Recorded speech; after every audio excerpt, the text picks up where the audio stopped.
Hello, psychology students. This is Mrs. Politsky once again, and we are going to continue talking about Module 6, the nervous system and endocrine systems, and we're going to focus right now on how neurons communicate. So, the neural impulse, for the most part, this is kind of sometimes referred to as the action potential. And it is a neural impulse, a brief electrical charge that travels down the axon of a neuron. So when a neuron fires, the neural impulse is actually called the action potential.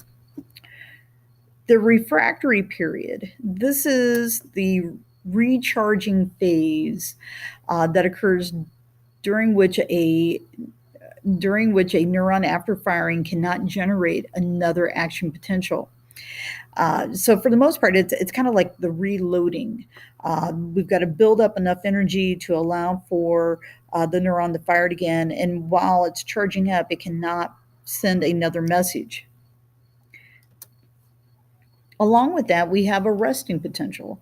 This is the state of a neuron when it is at rest and capable of generating an action potential, meaning that it can fire at any time, kind of when it's ready. In your textbook, they have the illustration that you see below here. Action potential is like the firing of a cannon. The refractory period is kind of like the loading of the cannon. And the resting period is kind of like when you're waiting and waiting and waiting to fire the cannon. Moving on, the all or none principle. This is a principle that states that if a neuron fires, it always fires with the same intensity. All action potentials have the same strength. It's kind of like a flushing toilet. So, like a neuron, a toilet has an impulse, okay, like you flush the toilet, and it sends that impulse down the sewer line. Like a neuron, a toilet has a refractory period, and so there is a short delay after flushing, which the toilet can't be flushed again. The tank's got to, for the most part, be refilled. Unlike a neuron, a toilet has a resting potential. The toilet, for the most part, is charged whenever the water in the tank is capable of being flushed again.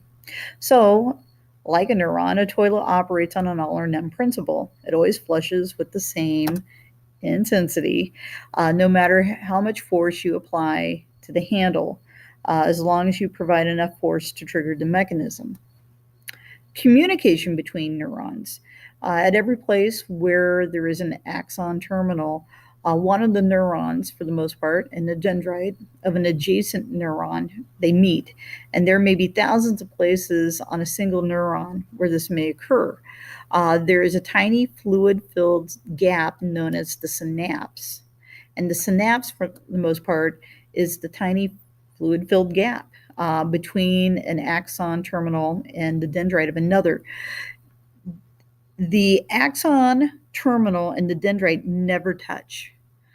So as they are sending information, it travels through that fluid gap, and that's kind of the beauty of it all. Okay, traveling in that fluid is something called a neurotransmitter. And a neurotransmitter is a chemical that travels across the synapse from one neuron to the next and influences whether a neuron will generate an action potential. In other words, will fire again. When an action potential works, its way down the end of a neuron, it causes the release of neurotransmitters from the axon terminal. The best way to think about it like this is our neurotransmitters are kind of like little Lego. Legos have those wonderful little clicking heads that click and snap together. Well, every neurotransmitter is unique, and it has a special place on the dendrite where it's kind of a receptor site where it clicks in and allows that information to be shared from one neuron to the next. So, neurotransmitters serve two broad functions. First is an excitatory effect. In other words, a neurotransmitter effect makes it more likely that the receiving neuron will generate an action potential and fire. In other words, it will get excited and fire again. The other is an inhibitory effect. In other words, the neurotransmitter impact here was that it would be less likely to send the next neuron generating an action potential, and hence they probably would not fire. Some of the different neurotransmitters that we are talking about, but there are certainly more than what we have listed here, are acetylcholine, which is a neurotransmitter that is obviously involved in muscle action, learning, and memory. If there is a deficit of it, it can result in Alzheimer's. Dopamine, again, important for learning, attention, and emotion. Too much dopamine can be associated with schizophrenia. Too little can be actually associated with Parkinson's disease. Serotonin, it has an impact on hunger, sleep, arousal, and mood. Low levels of serotonin are also associated with the illness of depression. So neurotransmitters, acetylcholine, this is a neurotransmitter that triggers muscle contractions, affects learning and memory. I mentioned before that Alzheimer's disease is associated with low levels of this. Acetylcholine is present in every synapse of the motor nerves. So when it's not there, it can impact an individual's mobility. Antagonists, sometimes our neurotransmitters will act like this. These are, for the most part, drugs that, for the most part, mimic or block the effect of a neurotransmitter. Substances like Cograir, which is a poison that's used to coat the tips of darts used by the blowguns and by certain tribes in South America. It kind of has that same impact. You can have an agonist, which is a drug that, for the most part, boosts the effect of neurotransmitters. And what we're finding is like certain spider venom acts as agonist and actually could be very helpful as far as perhaps using it maybe in a medical sense. Dopamine, it's a neurotransmitter that impacts learning, attention, and emotion. Schizophrenia, a serious illness, disrupts a person's sense of reality and is associated with really high levels of dopamine. Sometimes when you're taking like certain drugs that are like really serious stimulants like cocaine and methamphetamines and such, those drugs have a tendency to cause an individual to release a lot of dopamine and really causing them to have like maybe hallucinations or delusions. And really that's very similar to what happens when an individual has schizophrenia. Serotonin, as we mentioned before, impacts your hunger, sleep, arousal, and mood. Some medication, most famous Prozac, works to reduce depression by enhancing the availability of serotonin at the synapse. So, in other words, Prozac is a serotonin agonist. Low levels are also associated with things like depression.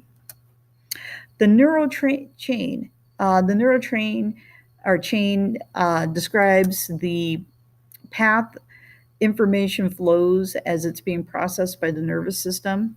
Your nervous system also specializes in receiving and also processing information, and it contains functional components similar to those of like a stereo system. First, you need to gather the information from your environment through the antennas or your receptor cells. And the receptor cells, for the most part, are specialized cells in every sensory system. So, for example, in your eye, the receptor cells are found in the retina, the rods and the cones, and they will gather the information about what you're seeing. Is it something that is a vivid color? Is it when you that would be something processed by the cones. If you're talking about the texture and the depth, that might be something processed by the rods. Okay. So, for example, your eyes have receptor cells that take in light energy. Elsewhere in the body, there are other receptor cells that process smells, taste, touch. And we'll probably get into more of those as we get into our next few chapters here into the future. Your sense organs are not usually located in your brain. So your nervous system must literally move that information from basically your receptor cells to elsewhere in the body. Just as a stereo uses metal wires to move information, your body uses living wires known as nerves. And these are bundles of individual neurons. So you can have sensory nerves. These are nerves that carry information from the sense receptor to the spinal cord.